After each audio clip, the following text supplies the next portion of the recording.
তো পক্ষীরাজের ডিম সিনেমাটা কিরকম লাগলো? তো তার আগে আমি যদি বলে দিই যে রেইনবো জেলি কি আপনাদের দেখে যেতে হবে এই সিনেমাটাকে ভালোভাবে এনজয় করার জন্য? নট আ পজিটিভ ইয়েস, দেখে গেলে আপনারা এক্সপেরিয়েন্স এবং ইমোশনটা আরো ভালোভাবে বুঝতে পারবেন। বিশেষ করে লিড যে বাচ্চারা রয়েছে তাদের। তবুও যদি দেখে না যান, খুব একটা অসুবিধা হবে তা না। তবে আপনাদের এদের যে অনেক ইন্টারনাল জোকস রয়েছে, অনেক স্টেটমেন্টস রয়েছে, অনেক ফিলিংস রয়েছে সেগুলো আপনারা ভালোভাবে বুঝতে পারবেন। তো অল সেড অ্যান্ড ডান। তো সিনেমার ব্যাপারে আমি যদি বলি, তো স্টোরির ব্যাপারে কি দেখাচ্ছে যে ঘোতন সে অঙ্কে প্রচন্ড কাঁচা, প্রচন্ড বাজে অবস্থা তার। তো অনির্বাণের চরিত্রের কাছে সে যাচ্ছে এবং অনির্বাণ ইনিশিয়ালি চেষ্টা করছে ওকে অঙ্ক শেখানোর, কিন্তু বুঝতে পারছে এর দ্বারা কিছু হবে না এবং বলছে আমি তোমাকে শেখাবো না। তো ঘোতন ওই গ্রামে একটা পরিত্যক্ত একটা মন্দিরের মতন রয়েছে পুরনো, তো সেখানে যাচ্ছে এবং একটা অলৌকিক শক্তিওয়ালা একটা পাথর পাচ্ছে এবং সেটাকেও বলছে পক্ষীরাজের ডিম। সেটা সে অনির্বাণকে এনে দিচ্ছে এবং বলছে যে এটা হচ্ছে পক্ষীরাজের ডিম, এবং অনির্বাণ বুঝতে পারছে এটা দিয়ে মানুষের মনের কথা বুঝতে পারা যায়। সেটা সে নিজের কাছে রাখছে। ইন দ্য মিন টাইম কিছু বিদেশি লোকও আসছে এবং সেই গ্রামের একজন পলিটিশিয়ানের সাথে তারা টিম আপ করছে এবং এই পক্ষীরাজের ডিমটাকে খোঁজার চেষ্টা করছে। ফাইনালি কি হয়, অনির্বাণের চরিত্রের কি হয়, ঘোতনের কি হয়, পক্ষীরাজের ডিম খুঁজতে এসে ওদের জীবনটা কিভাবে ঘুরে যায় এবং যারা খুঁজতে এসে তারা পায় কি পায় না, এবং পক্ষীরাজের ডিমের আসলে অরিজিনটা কি, এগুলো সব জানতে গেলে 2 ঘন্টা 15 মিনিটের এই সিনেমাটা আপনারা দেখে আসতে পারেন আপনাদের নিকটবর্তী সিনেমা ঘরে। তো সিনেমাটা কিরকম লাগলো? দেখুন, সিনেমাটা is a decently made children's movie. এখানে অনির্বাণের পারফরমেন্স মানে বলবো না যে পাথ ব্রেকিং কিছু করে দিয়েছে, বাট তার অভিনয়টা আমার ভালো লেগেছে, তার কমেডিক টাইমিংটা আমার যথেষ্ট ভালো লেগেছে, এবং যে লিড যে দুজন রয়েছে মহাব্রত এবং অনুবেগ, তাদের চরিত্রটাও আমার যথেষ্ট ভালো লেগেছে এবং তাদের চরিত্রটা খানিকটা ইভলভ করেছে। তাদের দুজনের ভিতর যে কেমিস্ট্রি রয়েছে সেটাও ইভলভ করেছে ফ্রম রেম্বো জেলি। সেটাও আমার খুব ভালো লেগেছে এবং এখানে যে ক্লাইম্যাক্সটাকে ডিজাইন করা হয়েছে এবং এখানে যে ক্লাইম্যাক্সটাকে ডিজাইন করা হয়েছে সেটা কিন্তু খুব ইন্টারেস্টিং ভাবে করা হয়েছে এবং সেটাকে খুব সফট রাখা হয়েছে, খুবই ইমোশনাল রাখা হয়েছে এবং খুবই একটা আপলিফটিং ভাবে দেখানো হয়েছে।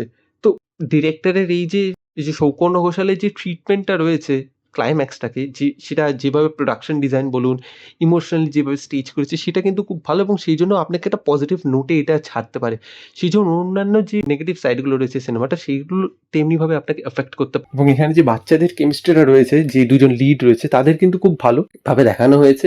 তাদের কেমিস্ট্রি খুব ওয়েল ব্যালেন্সড এবং সেটা ইভলভ করেছে রেম্বো জেলি থেকে, সেটাও আমার ভালো লেগেছে। এবং প্রোডাকশন ডিজাইনটাও আমার কিন্তু মোটামুটি ভালো লেগেছে। কিছু কিছু জায়গায় একটা ড্রিমি সিকোয়েন্সের মতন ডিজাইনের দরকার ছিল, সেটা সেভাবে করতে পেরেছে। ব্যাকগ্রাউন্ড ডিজাইনটা যথেষ্ট ভালো এবং সপরিবারে দেখার মতন ভাবেই এই জিনিসটাকে ডিজাইন করা হয়েছে। তো অ্যাজ আ চিলড্রেন্স মুভি আমি তো বলবো this is a well done movie. এবং যে জিনিসটা অ্যাবসেন্ট ছিল সোনার কেল্লায় যক্ষের ধনে, যে কমেডিক টাচটা অ্যাবসেন্ট ছিল, সেই জন্য সবাইকে ওরকম ভাবে অ্যাট্রাক্ট করতে পারবে না, কিন্তু এটা কিন্তু করতে পারবে। এটা আপনাকে হাসাবেও এবং যথেষ্ট ভালোভাবে ইমোশনাল করতে পারবে। একটা চিলড্রেন্স মুভি যে জিনিসটা করতে পারে। তো this is a decently made children's movie, যেখানে অ্যাডাল্টদের জন্য খানিকটা কিছু কিছু জায়গায় মেসেজেস রয়েছে, সেই জিনিসটা ভালো। এবার যদি আমি নেগেটিভ দিক বলি, নেগেটিভ দিক কিন্তু আপনারা যদি রেম্বো জেলি দেখে থাকেন তাহলে আপনারা এক্সপেক্ট করবেন এটা রেম্বো জেলি লেভেলের হবে, সেটা কিন্তু হচ্ছে না। এটা অনেক জায়গায় এখানে কিন্তু ইমোশনাল একটু ডাউন প্লে হয়েছে, বেশিরভাগ জায়গায় ইমোশনাল কিন্তু হিট করতে পারছে না। সেকেন্ড হাফে গিয়ে স্টোরিটা কিন্তু একটু বোরিং হয়েছে এবং যথেষ্ট রকমভাবে প্রেডিক্টেবল হয়ে যায়। প্রেডিক্টেবল হয়ে যাওয়াটাও কিন্তু প্রবলেম না, আসল প্রবলেম হয়ে যায় প্রেডিক্টেবল এবং ইমোশনালটাও কাজ করছে না, কাজে আপনাকে সেই থ্রিলটাও দিতে পারছে না। একটা জায়গার পর স্টোরিটা না একটু গোল গোল ঘুরতেও শুরু করে দেয়, তো সেই জন্য একটু বোরিংও হয়ে যায়। তো এইটা নেগেটিভ পয়েন্ট ছিল। হ্যাঁ, অনির্বাণের চরিত্রটা কিছু কিছু জায়গায় আমি যেরকম বলেছি তার কমেডিক টাইমিং ভালো, আবার কিছু কিছু জায়গায় আমার একটু ওভার দ্য টপ লেগে গেছে। যেরকম বললাম ভিলেনকেও খুব টিপিক্যাল ভাবে ট্রিট করেছে। এবার দেখুন, আমি অ্যাজ অ্যান অ্যাডাল্ট সিনেমাটা দেখছি, কাজে আমার সেই জন্য জিনিসটা চোখে পড়ছে। আপনারা যদি বাচ্চাদের সাথে দেখতে চান তাহলে কিন্তু এই জিনিসটা বাচ্চাদের চোখে তেমনিভাবে পড়বে না। এবং এখানে যেভাবে সিনেমাটাকে শেষ করা হচ্ছে সেটা কিন্তু পজিটিভ, কিন্তু এই ক্লাইম্যাক্সটাকে লিড আপ করছে যে জিনিসগুলো, যে ইভেন্টগুলো, সেইগুলো অনেক জায়গায় না ডাউন প্লে হচ্ছে, মানে খুব ভালোভাবে এক্সিকিউট হচ্ছে না। তো সেইগুলো আমার একটা পয়েন্ট লেগেছে যে খুব একটা ভালো হয়নি। বাট অল অ্যান্ড অল এই সিনেমাটা কিন্তু আপনাকে একটা হ্যাপি ফিল গুড ভাইব দিতে পারছে এবং আপনারা থ্রু আউটলি আইদার এন্টারটেইন হচ্ছেন বা হাসছেন, কোনো না কোনোভাবে আপনাকে এঙ্গেজ রাখার যথেষ্ট রকম ভালোভাবে চেষ্টা করছে। এবং আমি যে প্রবলেমগুলো বললাম যে ইমোশনাল স্টোরি গোল গোল ঘুরছে, সেইগুলো আপনার তেমনিভাবে চোখে পড়বে না। দেখুন, আমি তো ওরকমভাবেই ক্রিটিক্যাল চোখ দিয়ে দেখছি, সেই জন্য আমার তেমনিভাবে চোখে পড়ছে, বাট আপনাদের তেমনিভাবে ইস্যুস হবে না। তো অল অ্যান্ড অল আমি বলবো ইটস আ ডিসেন্ট মুভি।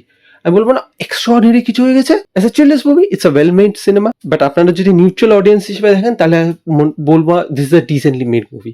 তো আমি হাইলাইটলি রেকমেন্ড করবো, আপনাদের ঘরে যদি বাচ্চা থাকে এবং আপনারা যদি এন্টারটেইন হতে চান, তাদের সাথে একটা ভালো সিনেমা দেখতে চান, তাহলে নিশ্চয়ই যান পক্ষীরাজের ডিম সিনেমাটা দেখুন।